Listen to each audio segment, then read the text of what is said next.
Tonight, a rare and revealing look inside a religion that might well have come knocking on your front door.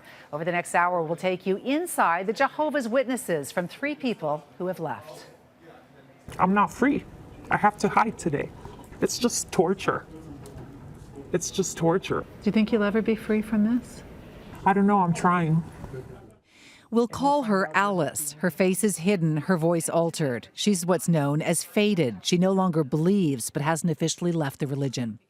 Keith was disfellowed or kicked out 9 years ago.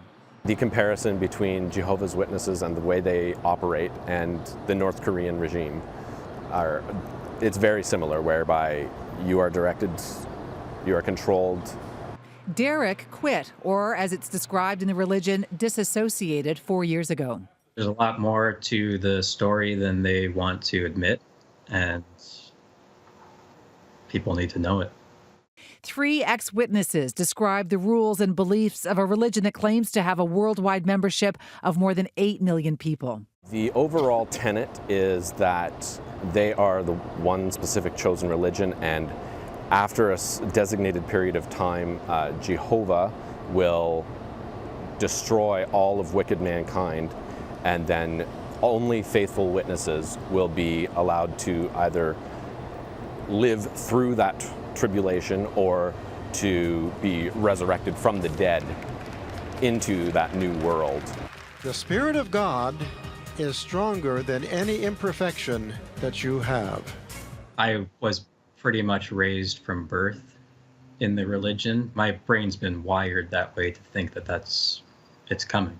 Like when I was younger, I didn't even think I'd make it past high school or into my 20s and even into my 30s. That wasn't even a thought. No birthdays, no holidays, just a constant fear that if you don't do what's right, you're going to die, and Armageddon can come any day, and the family you love that aren't witnesses, they're going to die, and you just have this constant sadness. I had acquaintances at school, but could never have friends and have them over. You have to maintain a very strict dress code.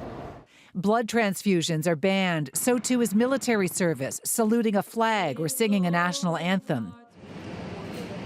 Active members are required to do this: spread the word of the Jehovah's Witness in public places and file monthly field reports. That's why they don't encourage college education and full-time jobs, so that you can go distribute their material. Did you do that as well? I hated it. I always hoped that nobody would answer. I hated pushing people.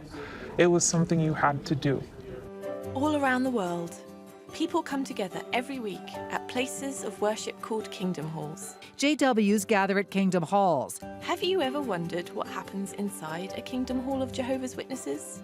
And these ex-members say they were taught from childhood to snitch on their friends who broke the rules. Stuff like smoking, drinking, or associating with people who are considered worldly or not part of the organization. With the powerful help of the angels, we can save ones out of that evil world empire.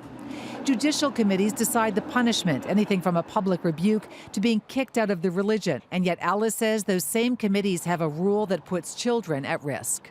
The 2-witness rule cannot be changed. So if a child gets abused and there isn't a witness, then that means that they leave it in God's hands. For them, it's a sin. It's not a crime.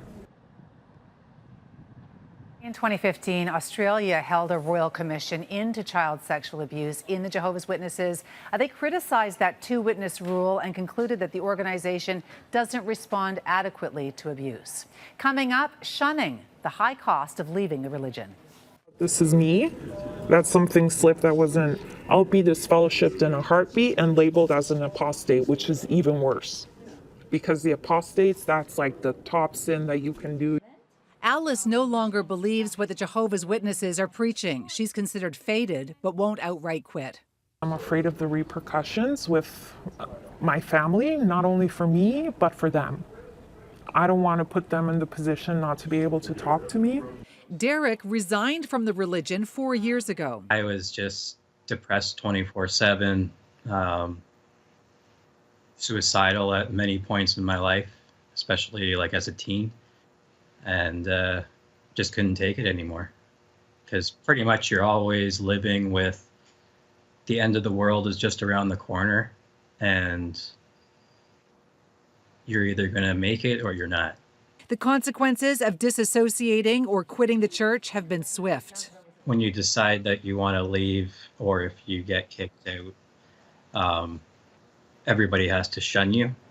Keith was kicked out of the Jehovah's Witness Church 9 years ago. Do you miss your mom and your dad and your family? Absolutely. I miss them terribly. I love them with all my heart. And if they were to reach out, I would, without hesitation, respond and reestablish that relationship. But they can't. As long as they are members of the Jehovah's Witnesses, they are forbidden from doing so. When your mom and your dad pass on, will you be able to go to the funeral? You are allowed to attend, but you are not allowed to interact with anyone there. 32-year-old Derek just got engaged. When you get married, will you invite your mom and your sister? Yeah, I already did, and they're not coming. Probably the next time I see them will be at a funeral. When they shun, they're trying to save you. Their intentions, most of those people are amazing people and their intentions are good. They're just trying to stay alive. Alice, Kevin, and Derek have all found solace and support here at a Reddit forum for ex-JWs and those thinking about leaving. I want to make sure that people know that there are people out there who have been through that, and for anybody who's considering leaving, that there are those willing to support them and help them through that transition. The people on the forum who are more afraid are people who haven't officially left. Alice was at first scared to even click on the site. I didn't dare look. You didn't dare go online? No, and it was hard for me the first times that I did. I would get, like, my heart would beat. Just going online? Yeah, I felt like I was doing something really bad and really scary and dangerous.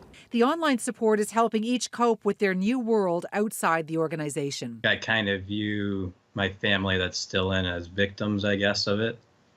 Like, my life has been way better since I've left. Yet even now, the years of fearing a looming Armageddon are hard to shake. I have nightmares. I have nightmares where I'm at night and there's this gigantic wave covering all of us and we're all about to die and it's Armageddon. I still have them now. So you have heard the experiences of just 3 people who have left the religion. We did want to talk to those who still belong for balance to this story. The organization's media spokesman declined, though, saying that such stories are often designed to be adversarial. We respect each person's freedom of choice and belief and do not wish to engage in needless debates. If you want more information about the JWs from their official website, as well as the forum for those who have left or want to leave, we will have links, both of those links, on our website, citynews.ca.